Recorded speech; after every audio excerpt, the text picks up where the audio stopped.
G'day, folks, and welcome to this week's episode of the ScaleHQ podcast that I did with Karen Kovaleski. You are going to really enjoy this. If you are a founder who's ever wondered whether you've actually really got your organization aligned with, have you got people's priorities? Like, does everybody know what success looks like in your organization? In the long term, in the medium term, in the short term. Long term in terms of where you're going, kind of your vision for the business, your purpose, your values, all that stuff, your medium term strategy and how you're going to get there, and then all the short term priorities in the next 90 days, this year, all that kind of thing. Do they understand their role in that? Do they know what success looks like for them individually for this year, for this quarter, for this week? Do they know what a successful week looks like?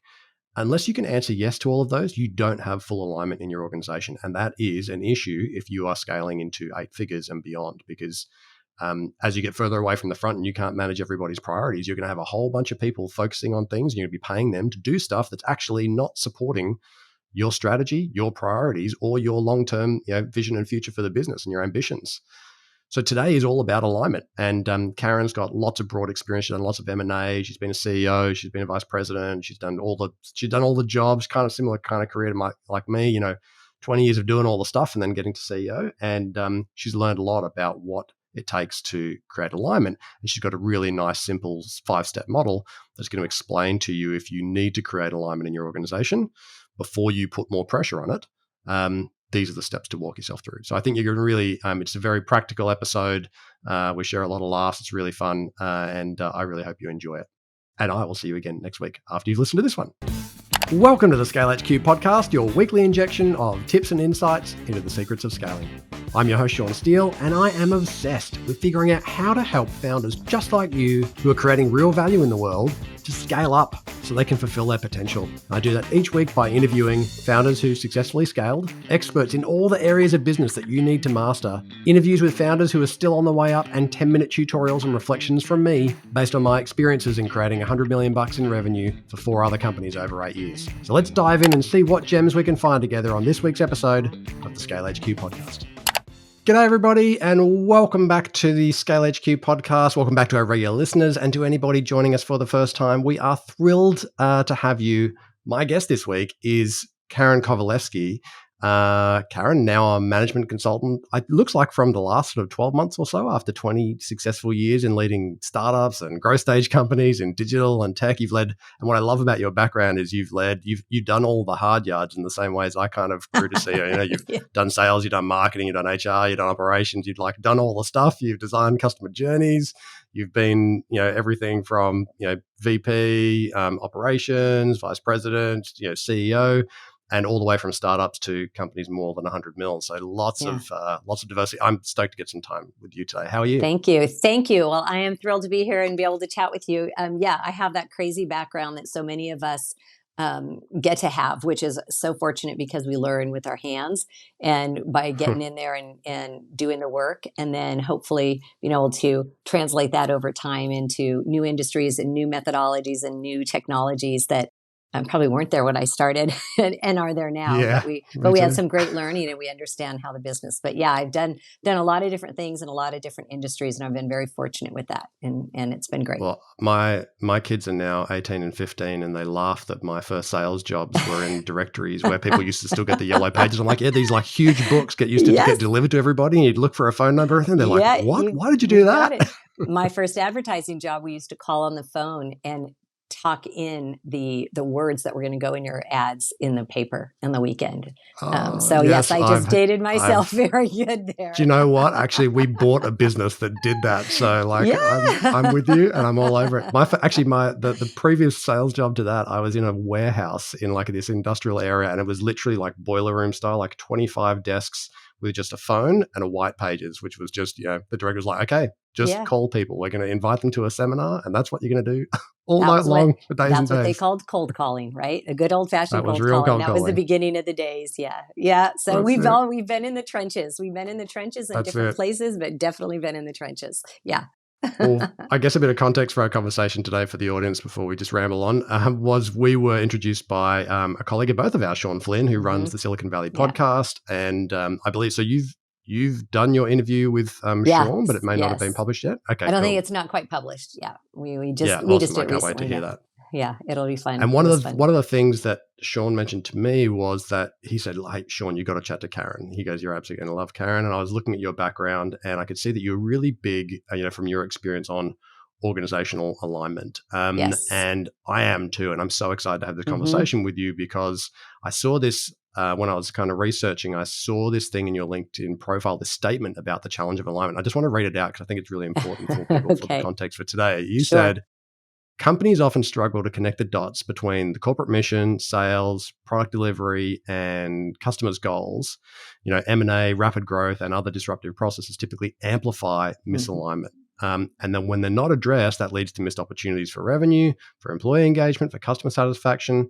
But organizations who try to solve that essentially through this kind of, customer focused approach in the hope that that is the rallying cry that's going to create the alignment of everybody and the Yeah. and the product and the process, it just doesn't happen. And Yeah. actually then your brand starts to suffer, engagement declines, customers are going elsewhere, etc. And I could not agree Yeah. more. Like, I see that growth putting pressure on misalignment all the time, and that, Mm-hmm. like, almost the natural go-to is customer first. Okay, we'll solve this just through the customer will generate all the alignment. That's not a solution. Mm-hmm. That is not a it's solution. not It is not a it's solution. not a solution, right? And I often say too, rallying cries, those are just cheers. That is an action that Yeah. doesn't have a method, doesn't have a madness. It's important, positive Mm. feedback and energy. Those are important things, but those are not the results. And no, I'm pretty passionate about that. Well, I know we'll talk further about it, and I can expand. But I'll also say one of Mm. the reasons more recently, and the pandemic opened up a time slot for me, I decided to go back and get an HR certification. And it wasn't Mhm. because I thought, oh, I'm going to go into this industry specifically as HR. It's because, as you and I noted, we've been in all parts of the industries. We are in our businesses. Mhm. We've worked with people. We've been managers. We've been CEOs. So HR is part of it. It's the cultural Mhm. confines. And I wanted to sort of reassess my sort of perspective and brain and make sure that I am in alignment with utilizing all of that as you continue to develop in corporate structures, whether you're at a startup or going into larger, that we continue to take into perspective the risk management, the financials, but the human aspects of all of it. And The when human things aspects, aren't yeah. aligned or when they aren't working well, what's that trajectory and what can happen. So it's been kind of interesting that I did that, and I was like, okay, yeah, this is it. And it's just added a little bit Absolutely. more fuel to things that maybe I've been Mm. doing or been looking at. It gave me a refresher of one aspect of it. But yeah, I'm pretty, that is one of my passion points in anything in organizations. Yeah. I love it. And look, that's precisely why all the work that I do with founders and in the courses I've developed, we first build a growth strategy, but then we build an execution plan where the full thing Yes. is aligned from top to bottom. Like, the job is to make sure that everybody Mm-hmm. has clarity about what success looks like for the Yep. organization and for them Mm-hmm. individually, both Right. in the long term and the medium term and the short term. And then you've got all those, feedback loops built into your execution rhythm Yeah. so that the growth plan's getting reviewed, the priorities are getting reviewed, things are being Yeah. constantly realigned, and everybody's always aligned Mm-hmm. to what success looks like. And in the absence of that, you've just got a whole bunch of randomness going on. And you see founders with this frustration of having to put out fires all the time. I'm like, well, that's because that you're not allowed. They've got Yeah. their priorities, and you've got something in your head that you think is trying to be achieved. And there's Absolutely. not like there's no framework that integrates it. So talk to me Absolutely. today. Mm-hmm. Like, I challenge you to say, hey, like, well, Mm-hmm. what's your framework? I want to learn from Yes. you and how you think about it. Yeah. Could you maybe share a story, like, to give us a bit of a frame around this? Maybe a story that's had these kind of misalignment issues and that was able to solve them by applying the way that you think about it. Absolutely. And I can tell you, and so you mentioned in the thing that you read that it says, mergers, acquisitions, massive growth, startup, influx of cash capital, even I would say market structures. But if we really talk about internal, all of those things amplify it. But I can give you a story that came early in the career that really helped me sort of solidify my framework and the way I think about it. And then over the course of my career, I've been lucky enough in those other organization roles to apply it to, this one I'm going to Yeah. share because it's really easy to see it in M&A. It's super easy to see the Yes. dysfunction. So I'll give you that as an example, Mm. but I was able to apply Cool. it to a startup and a growth stage and someone that was very highly funded, but that creates its own chaos and so forth. So early on, early enough, my first 10 years, and I was with them for 10 years, I started my career in advertising. And in advertising, you kind of go up and you're in management. And this was some years into my business work, and I was a general manager. And we were acquired we were kind of a mid-sized company, so national, but not like, and we were acquired by a larger company who did a particular aspect of advertising and wanted to branch out. And the way they were going to do that, because they had the funds and they were large enough, was acquisitions. So they acquired, and I don't mean one or two, I mean an extensive amount of acquisitions that gave a national footprint, then an international footprint. So people, places, and things, as well as some technology that was going to be built. And there was 2 companies. So in the acquisition process, the majority of those organizations were mid, some were small, but mid-size, I'd say small to mid, so that they were really engulfed and brought in. But we were doing the same thing. So the easiest, this goes back to that idea that customer is nothing's going to change. We all do the same. We're all advertisers. We are in this niche. This is what we offer. Here you are. Well, the reality is everybody did it differently. Everybody had different sets of skill sets. And very quickly, with such great, I mean, it was an all-consuming experience, but with such great expansion, there was access to these great clients and new avenues. And people would walk in and go, "Oh my God, we're so big now, and we've been acquired, and look at all these things we have to offer." But they didn't know what that meant.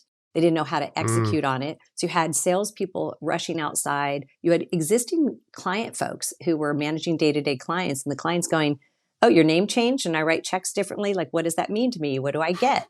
Oh, we have more things," right? And it was just a very dysfunctional, not on purpose. The hope was to try to keep things moving until you could do it. And then even the simple, in that case, back office stuffs tend to have problems like invoicing and so forth. And so it was during that there had to be, and so those of us that were in that management executive level in the various regions and areas had to come together and start back where I think about it. And I think of it as I call it educate, motivate, activate, evaluate, and iterate. Those are my kind of 5 steps.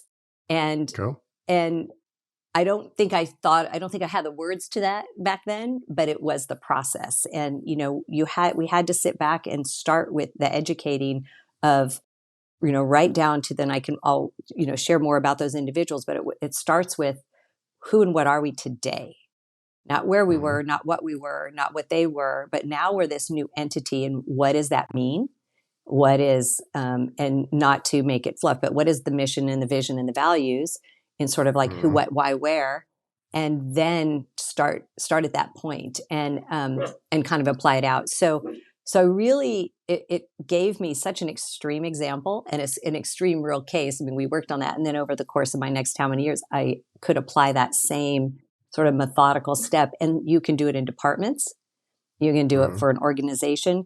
And they aren't all, and I'm not professing, in that case, it was a kind of a long, drawn out, very complex process. But in others, it's not. In others, it's a little quicker, but it's still the same steps and same methodology. When things start to change, when you start to notice that clients are leaving more quickly than they're coming, or every time we get a client, we lose 2, or the revenue is not the same, or something seems off. If you can just pause and set that stage again to make sure that you've been staying in alignment, you usually can find the fix quicker. Other than just throwing a lot of Band-Aids at, "Oh my God, we're losing clients." Well, we got to do whatever they say, right? Like, let's fix that. We're obviously not providing good service, and let's change out our account teams. Like, that happens a lot. People just want to get rid of whoever's there, or they want to change their products or services because a client got mad. So that's not really the right answer always. It could be, but it might not be. So this just gives you a pause and a step back and kind of reevaluate and figure out where the gaps are in your alignment. So that's how I started it. And that's what it looks like in the highest level. And then each of those obviously are more detailed, and I'm happy to share those details. Yeah, absolutely. Well, yeah. So let's, and so I guess, one comment there, having done quite a lot of M&A and lots of integrations, and like you, realizing that when you build methodology and then you get to apply it into a startup business, and then you have to apply it into a really large business and a medium-sized business, you learn a lot about the stuff that actually matters, and you kind of get to get rid of the fluff that doesn't matter. So I'm really keen to understand your your those steps and Yeah. like what do they actually include? Sure. And conscious of time, because I know we also lost a little bit of time today. So Yes, let's sure. get into your steps. I'm really keen to Okay, hear about them. so I'll go more quickly, and then if you have questions, you can ask me. So when I talk about educate, there is a bit of educate the business, the people, the teams, kind of staff, and all of that. And I start, as I said, with that: who are we now? What does it look like? What is our mission, our value, and vision? And I don't mean that as a placard on the wall, but really, what are we here for? What are the values in which we're working? But what is our vision of where we want to go? And when you look at the employees, what's working and what isn't for them in that process. What right now, as I'm walking up and down the halls and I'm hearing things, where's their challenges? How do we hear that? So there's a little bit of like, let's just get into the weeds of the people and hear what they have to say, because they're a great resource. Your clients. What are the clients looking for? What's been working well? What seems to be changing recently? So you're kind of educating yourself on that nuanced change, and then process and delivery. If you're a service or if you're a product, is there a disconnect lately? Where's the gaps? Where hasn't been working? Is the length of delivery changed?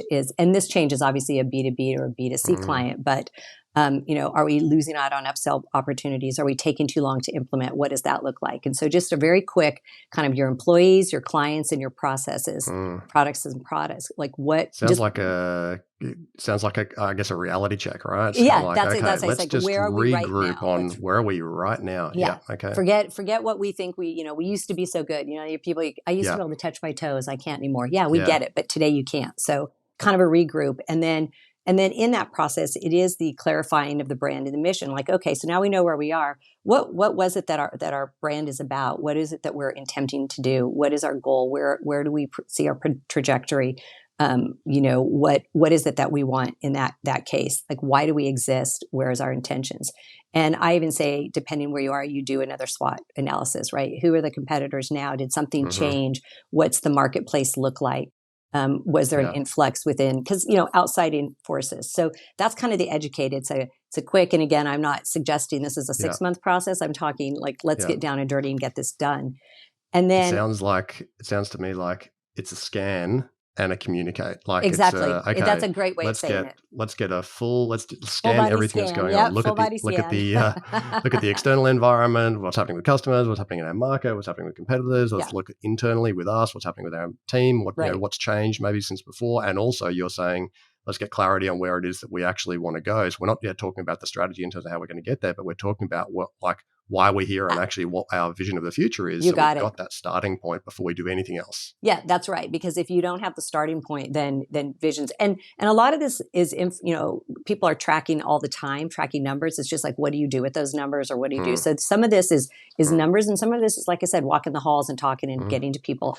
And then I always talk about the motivate. And when I think of motivate, motivate step 2, right? Motivate is step 2. And what I mean by that is there is an action in motivate. Motivation comes from an action and an understanding about what we just learned. So, right, we're going to motivate because, one, we're going to inform everybody. There's probably a certain number of people that are taking these scans in an organization. So now it's, all right, well, now that we've done, now we have to have a strategy. If that is our direction and that is our goal, and this is what we've learned, there is some misalignment. So let's get people motivated around, here's what our goals are. Here's what we're going. How are we going to get there? So what does that strategy look like? How are we going to create the solutions based on those goals? How are we going to make sure the goals are aligned? I kind of talk about one of the great examples is when you start doing, let's say private equity comes in and they're like, you're going to grow 20% quarter over quarter.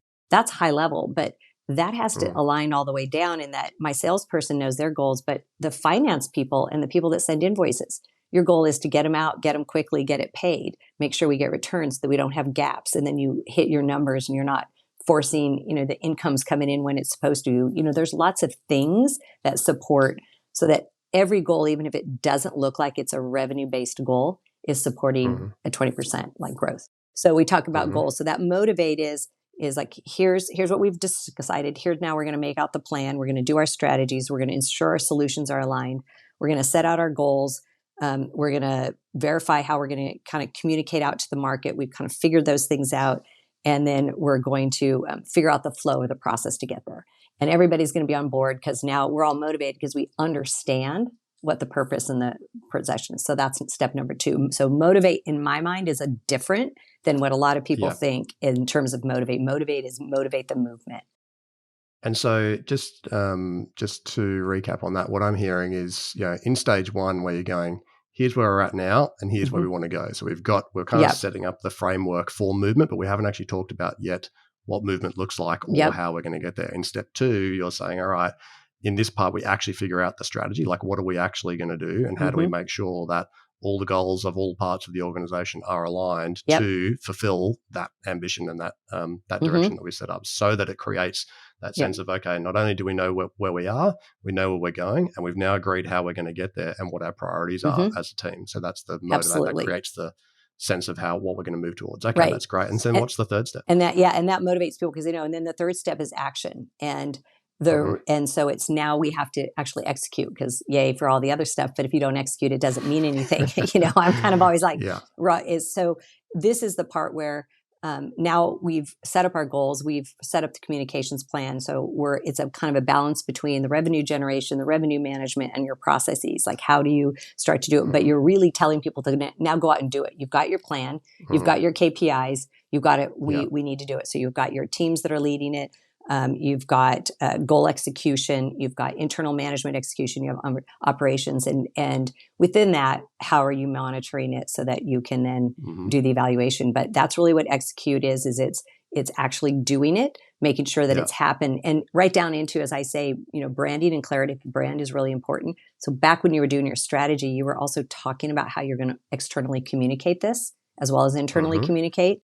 So when you start executing, your communications may change, they may not, depending, but you've got some nuanced differences that will come out as well. So that's a key part of it. So in your execution step, people are, obviously you've got, this means people know what their priorities are because that's happened at sort of stage B. Now they're actually doing the stuff, but you've also built in what I'm hearing, transparency on actually how that's going. So you've got visibility, you've got some feedback loops to know that actually, what's happening, that whilst you're executing.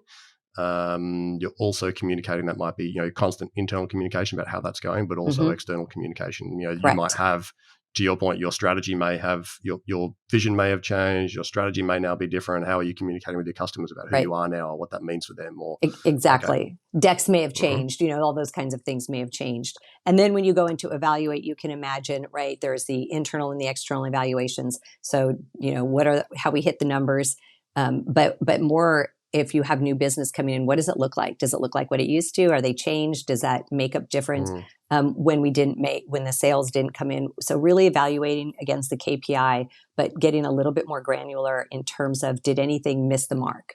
Did we execute as we thought, and did it come out the way we thought? Or did we execute and something still missed?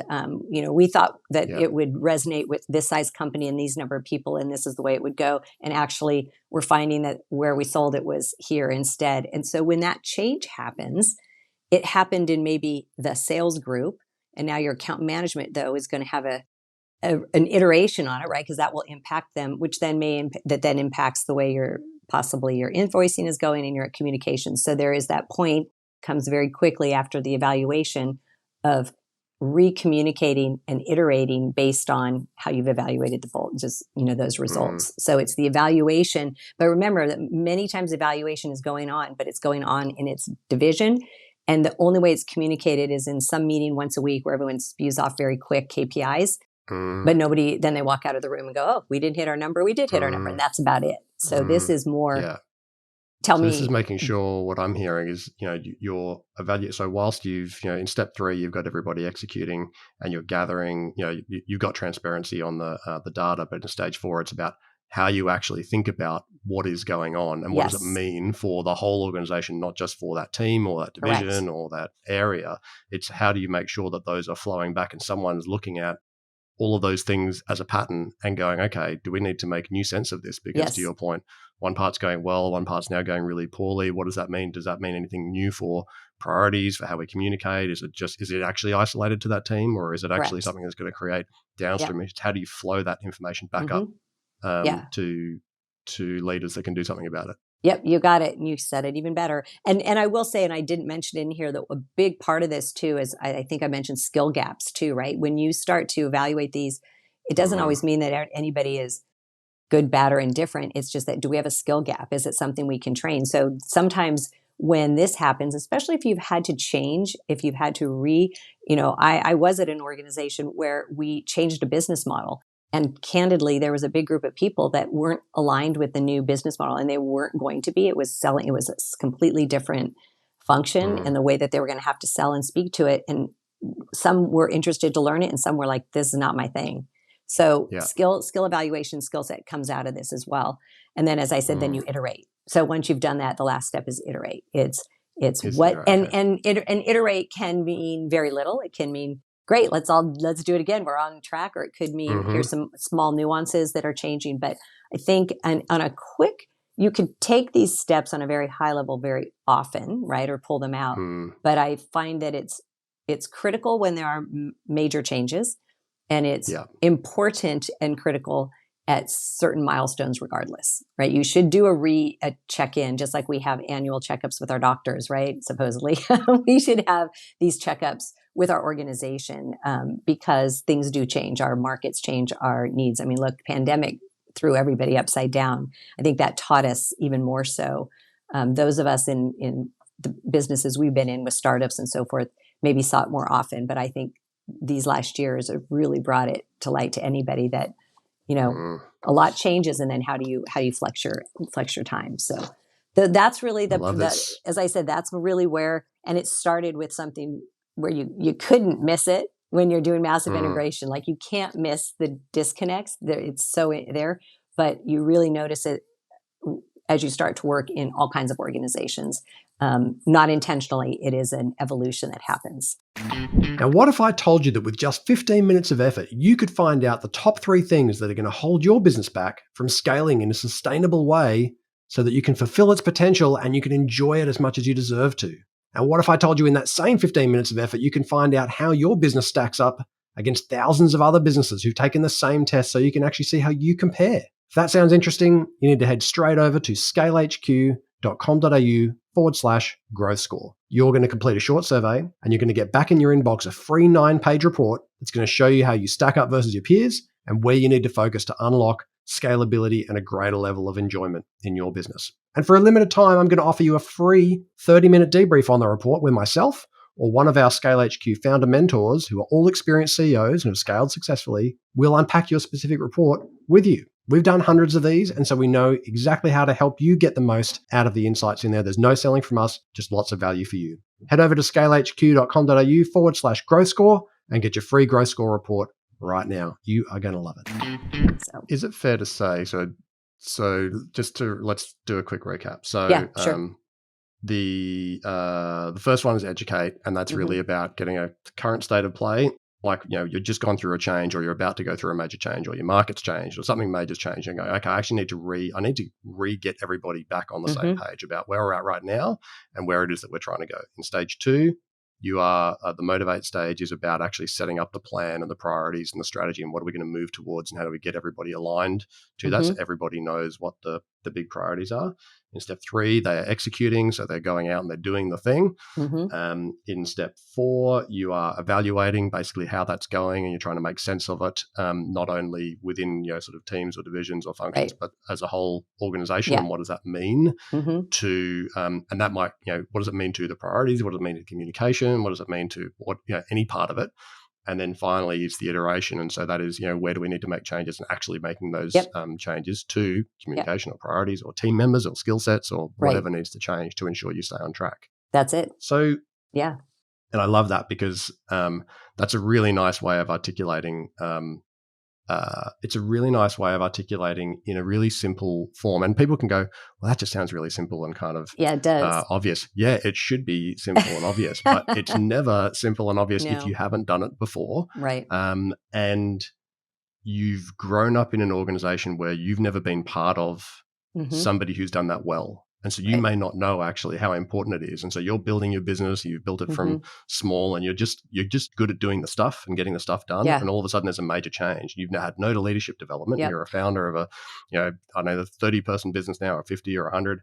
and all of a sudden you got to go through the major change, and you're like, I've never actually had to go back, and I've never actually had to do alignment. I've just been executing, and execution's been working, but now something has to change, and I have to realign all of these people. It may not be M&A. It might just be, I'm going to set an entirely new strategy, or something massive has changed with our customers, or a product set's going to move, or something. And, also two things I'll tell you is I think the misalignment is, as I said, it's often very unintentional, right? So you have, as you just gave an example of a founder that kind of grows his business, those founders talk all the time and they chat all the time and they're communicating. And if you listen to what they say, things change, or they accidentally throw someone down a rat hole to go chase something because they thought, well, God, wouldn't it be a great idea if, and they don't mean to, but it goes one direction. Or they were out with a client and agreed to something because they got excited about it. So there's a lot of things that throw it off. I'll tell you another one that I've seen, and it is when funding comes in.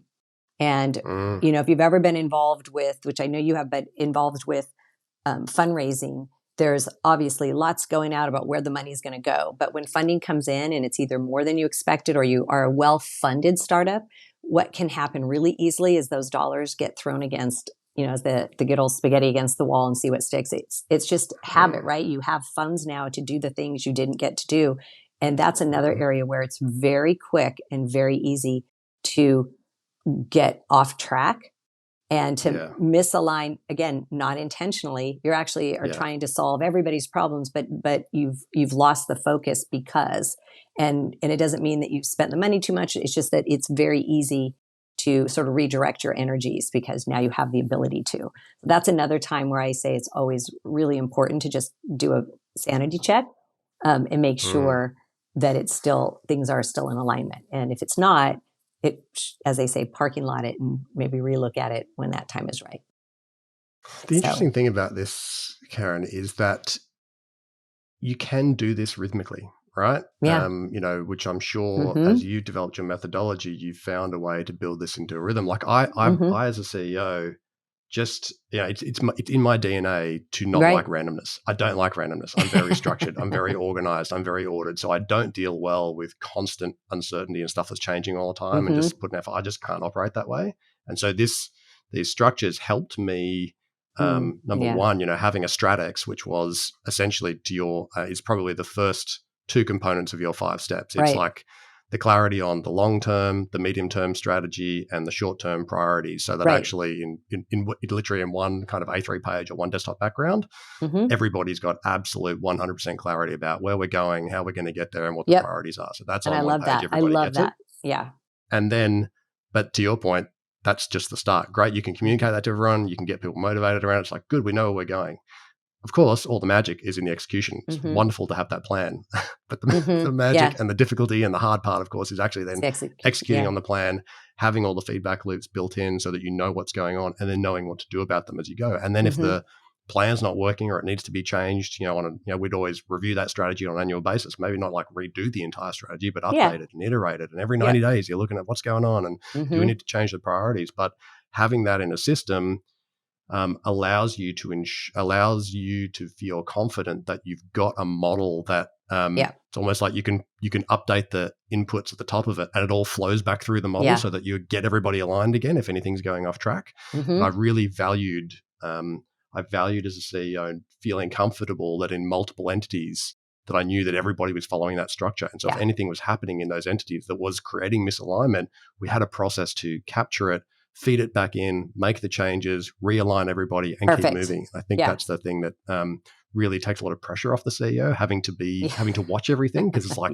no, the system does the watching, right? And you've got a process of realigning everybody. Yeah, no, that's fantastic. And I think that's why you've built this next part where you are, right? Where you're helping other CEOs and people do that, because the truth is, as CEOs, the other struggle they have is, they start a business and their hands are in it, and they're in a way selling themselves and their own. And so as you grow and you are becoming a little further removed, it's harder and harder, and it gets scarier and scarier, whether you communicate or you can't let go. And so knowing, as you said, having the confidence that something's set there, and that as new people come on, or when, a hire doesn't work and you have to change it, or you have a whole new team, or whatever happens, there's a system for both communicating to them the process and how it's evaluated, and that this is what we do, and this is just part of our DNA. And then I think people also aren't as concerned about the idea of giving their feedback. I said to somebody the other day, I'm like, oh, we had a meeting and I said everything we failed at. I told them write out everything. They're like, really? I fail at a lot. I would never tell anybody. I'm like, but you have to.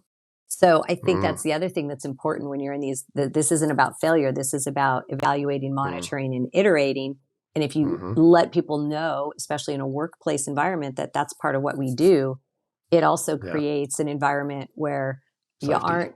Yeah, it's out there, and you aren't afraid to let those pieces be known, and you aren't afraid to communicate when something doesn't seem to be going right, even though maybe you named it, right? You put your name on it and you said, this is what we're going to do. And you're like, oh gosh, it's not really working. So I think that's I always another get really scared when I hear people say things like, we can't afford to make any mistakes here. And you're like, like, what?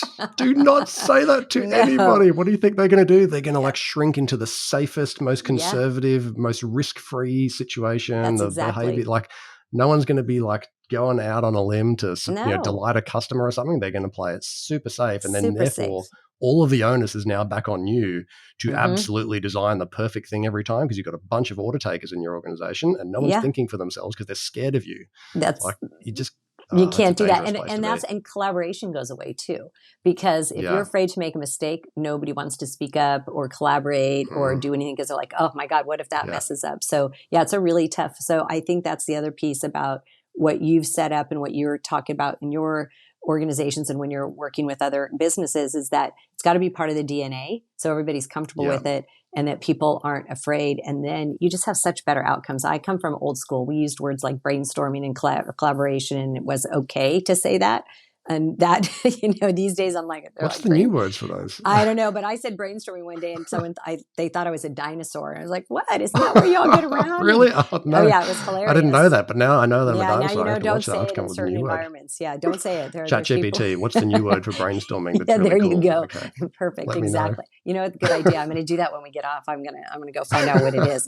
But I had lots of looks that I think, who knows? Anyway, but I think that's part of it, right? We want people to be encouraged to communicate and keep going, and then to be able to reach the next goals, so that if you are fundraising or building or expanding, then that expansion, you have a method for that too, because you're going to communicate the same things wherever it goes.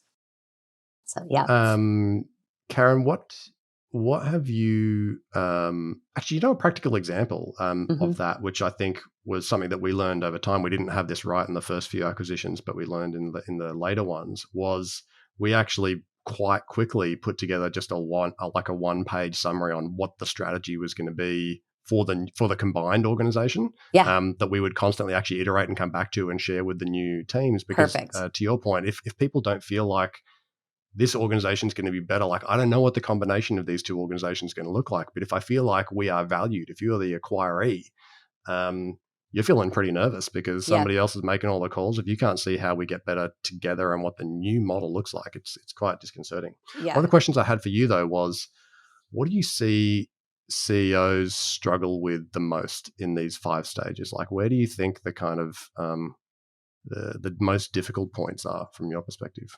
So I think the hardest part that I've seen often is, I'm going to say it's in the motivate, and I say that because I think that often there's a jump from here's what we are, and we need, especially early stage startups. So I'll sort of caution it there.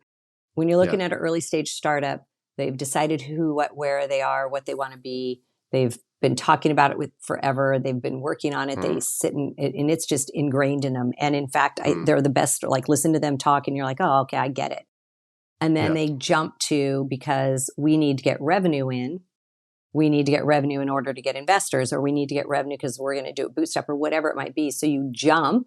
You're talking yourself, and you sell it. That sometimes the definition of how we're going to do it falls apart. Not that it isn't being done, because they're doing it, but you jump over that separate, that if we had a team, and there is a reason to it. So you say, I understand, But Mm. now if we get, so, okay, you've got a little bit of revenue, we got to build an organization here. We can't do it. So I think Yeah. that when you talk about early stage startups, it's natural that that's one of the challenges. I think when you get to the larger and organizations, I feel like the bigger challenge comes to the evaluate, and not because they aren't evaluating, but because the evaluating isn't being shared in a Yeah, holistic right. way.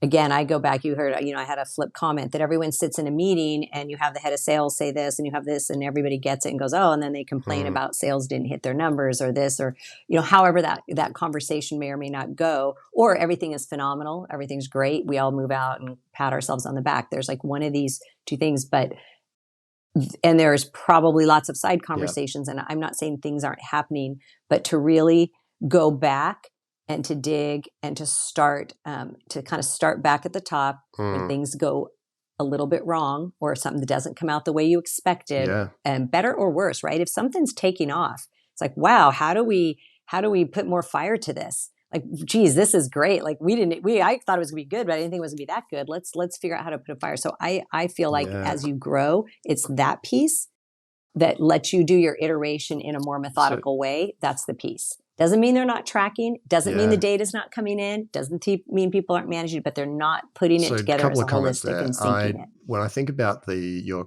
comments about the motivate piece, which sounds to me like I just immediately could see founders that I know who rely on that. When they're kind of growing up, they rely on almost like the charisma and the commitment to the vision, and they've just jumped straight to execution. Like, okay, let's just go and do a whole bunch of stuff and like just make things happen. It's like, okay, and to your point, you're missing strategy, you're missing priorities, you're missing structure. Like, how are we going to make sure that people focus on the right things? You're missing actually the thing that creates the alignment. And so you end up with a lot of randomness and a lot of things to manage, and a lot of pressure on that CEO. And then in the evaluate piece, I remember being an executive in an organization and realizing, because we had some great external coaching as a leadership team, and this had this like game-changing moment in my mind that shifted the identity of the whole leadership team. And it was, each of you is operating as a functional leader, and that is your job. You're a director of sales, you're a director of operations, you're a director of marketing, blah blah blah. But actually your job is not to do that. Your job, each and every one of you, is to think and act like the CEO.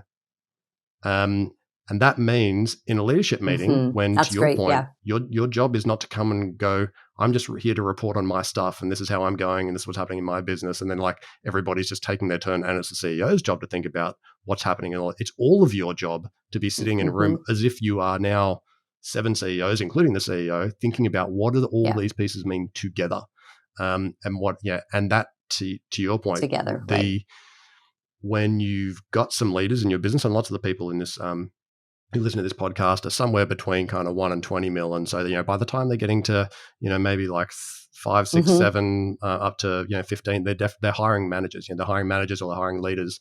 And you've got that opportunity to take some of the pressure off you as a CEO and generate good quality conversation when you tell people that all of our job is to think about what all these pieces mean together, not just my job, actually all of your jobs. And that elevates them professionally. It helps to develop them, but it also makes them feel like they can contribute more. So it creates a good leadership sort of style, and people value being part of that leadership team because they're growing, but also takes a bit of pressure off you. Yeah, that's perfectly said. And I think that it's, you can see it and you can see it happen. And again, I don't think any of this is because there's brilliant people out there, right? They're doing it and they made their companies because they're brilliant and they know what they're doing. It's not about that. It's about finding, as you said, a methodology or a system that works and being consistent with it and having the resources and somebody just to help move that along, because day-to-day business distracts you every time. It always does, and it always will. And day-to-day operational needs of the human beings that are behind it distract you every day, and they always will. So you have to have, the systems and processes to help you when that happens. Remember, yes, we get that, but we also have to do this too. And I go back to thinking about this entire conversation, thinking about what does alignment actually do?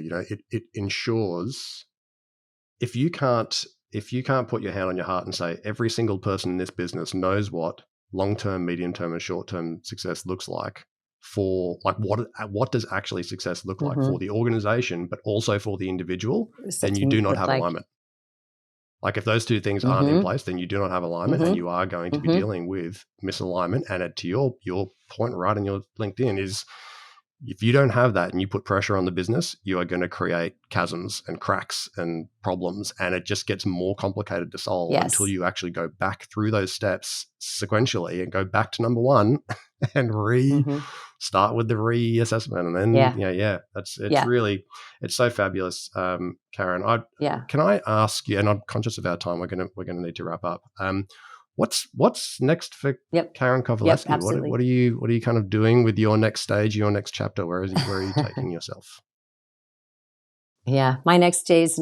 So I'm about ready to. I haven't. It's in the works. It'll be out soon. I'm launching my new website, which is called Pieces of Sand, and it is just going to be musings. It's a little bit more about that, and I do Pieces of Sand because sand, right, creates many different things depending on how it's put together and what the pressures and external impacts of, right? Everything from glass to beautiful ocean fronts to cement. So I thought it was apropos, and I live by the ocean. So that was my Pieces of Sand.